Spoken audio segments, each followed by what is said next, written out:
On my recent trip to Amsterdam, I stayed at Hotel Okura. To be honest, I've never been a huge fan of the Okura group. Whether it's in Japan or Taiwan, they've always felt a bit dated and dimly lit to me. My pre-trip research for this Dutch outpost gave me the same impression. At first glance, this 50-year-old hotel feels like a time capsule. The lighting is moody, and it lacks that grand and bling-bling factor so common in modern 5-star hotels. So why did I end up booking it? Simple. Value for money. They had a stay 4 pay 3 offer, which brought the average to about 300 euros per night.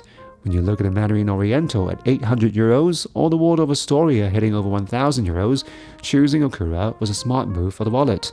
After all, a hotel is for staying, right? Plus, friends who stayed there had zero complaints. Even though my channel focuses on luxury, I still value sensible spending for a better payoff down the road. But let's keep that a secret for now, as there will be some really over-the-top hotels that I will stay in the future.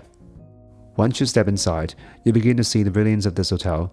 Unlike many international brands nestled in the old buildings or tourist traps, Okura is one of the tallest structures in the city. Rumor has it that a theater was supposed to be built next door but never happened, leaving Okura with an unrivaled skyline view. Just look at this view from my room on the 14th floor. You can see right across the whole of Amsterdam. Secondly, its location. Some friends said it might be a bit out of the way, but I totally disagree. While it's not in a bustling heart like the W Hotel or the historic canal belt like the Waldorf, its distance from the crowds makes it incredibly tranquil. More importantly, it's sandwiched between 2 metro stations, with tram stops just a 5 to 10 minute walk away. The surrounding area is packed with high-quality restaurants, not the touristy traps you'll find in the center. And speaking of food, the culinary scene here is spectacular, and I'll get to that in a bit. Let's talk about the room. I stayed in a standard room, which is about 300 square feet. It's not massive, but it has everything. A king-size bed, a sofa, a proper workspace, and a well-stocked minibar. As I mentioned, it feels a bit vintage and dimly lit.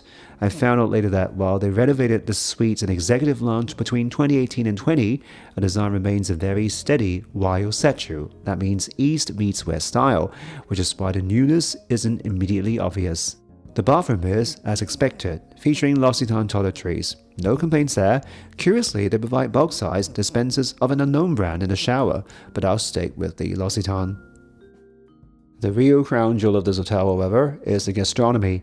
At its peak, it is the only hotel in Amsterdam to house 3 different Michelin-starred experiences under one roof.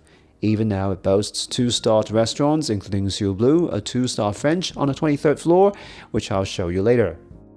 First, let's look at Serre, which holds a Michelin Bib Gourmand. We started with a salsa appetizer, a pickle and walnut salad with a sesame-like dressing. It is refreshing, crunchy, and unexpectedly satisfying. For the main course, a duck was spot on, crispy skin, lean meat, and paired perfectly with miso sauce, so it didn't feel heavy. For dessert, a chai latte ice cream with tangerine and sponge cake had a perfect balance of textures and flavors. And at 55 euros, this meal absolutely earns its Bib Gourmand title.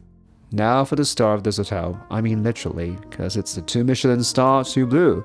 While it's famous for its panoramic views and refined cuisine, the real surprise started with the most basic ingredients. We began with the rich, flavorful beetroot hummus that completely redefined my expectations, a touch of sweetness to the traditionally savory hummus that added such depth. Beyond the set menu, there were surprises like the smoked bluefin tuna and caviar, incredibly fragrant and silky. Then came the bread, where the sidekick stole the show. 4 types of butter, the original one, yuzu, buckwheat, and my favorite, the red onion, and a top-tier Marina Colonna D.O.P extra virgin olive oil from Italy. Dipping the sourdough into that oil was pure bliss. For the mains, the king crab was sweet, but had a bit of fishiness, while the chef cleverly balanced it with an Italian jelly. The sea bass is beautifully seared, accented with tiny dried shrimp for a surprising Chinese-inspired twist. The MVP of the night was undoubtedly the Mieral Pigeon. This is top-tier French pigeon, served with porcini sauce and hazelnut. The sauce elevated the gaminess perfectly, and the richness of the liver was unforgettable. The A5 Wagyu followed. It's buttery, marbled, and not at all greasy. We finished with a sake katsu and jasmine rice dessert, a perfect harmony of sake aroma and creamy rice, although I wish it would end this way without a strawberry-flavored mushroom or sorbet to be exact. Overall, the ingredients at Ciel Bleu are just divine, but is it worth 2 stars? If Michelin gave half stars, I'd take away half a point. Let's call it 1.5-star experience. The meat was a perfect 2-star, but the seafood had minor flaws, like that slight fishiness, which shouldn't happen at all. Oh, I forgot to mention that I've tried the room service as well. No complaints as service was prompt and food was of high quality. By the way, if you're a member of the leading hotels of the world, your stay here typically includes complimentary breakfast. It's served buffet style, and being a Japanese-rooted hotel, they offer a great variety of washoku options alongside a la carte egg station. Is it worth it? Well, as a perk of the membership, I'm more than happy to take it. But honestly, if you're paying out of pocket, you might find some local spots nearby that offer even better quality for your morning mix. Finally, the facilities. I didn't use the gym, but it's well equipped with treadmills, dumbbells, and strength training machines. A 25-meter pool and jacuzzi look great, though my only complaint is that the pool isn't heated. It's a bit chilly in this weather. So, am I satisfied with Okura? As I said at the start, it doesn't have the wow factor, but it has everything I value in a 5-star hotel. Environment, food, convenience, and views. Finding all four in an historic city like Amsterdam isn't easy. Staying here feels exactly like flying Japan Airlines first class. In an era obsessed with Instagrammable aesthetics and flashy decor, Okura's spectral design might feel dated, but it hides a distinctive Japanese persistence. It doesn't do gimmicks, it pours its soul into the things you can't see but can definitely feel, the understated service, the obsession with detail, and the pursuit of culinary perfection. This is a spirit we should cherish. It reminds me of how the modern Toyota Crown is starting to look like a German car.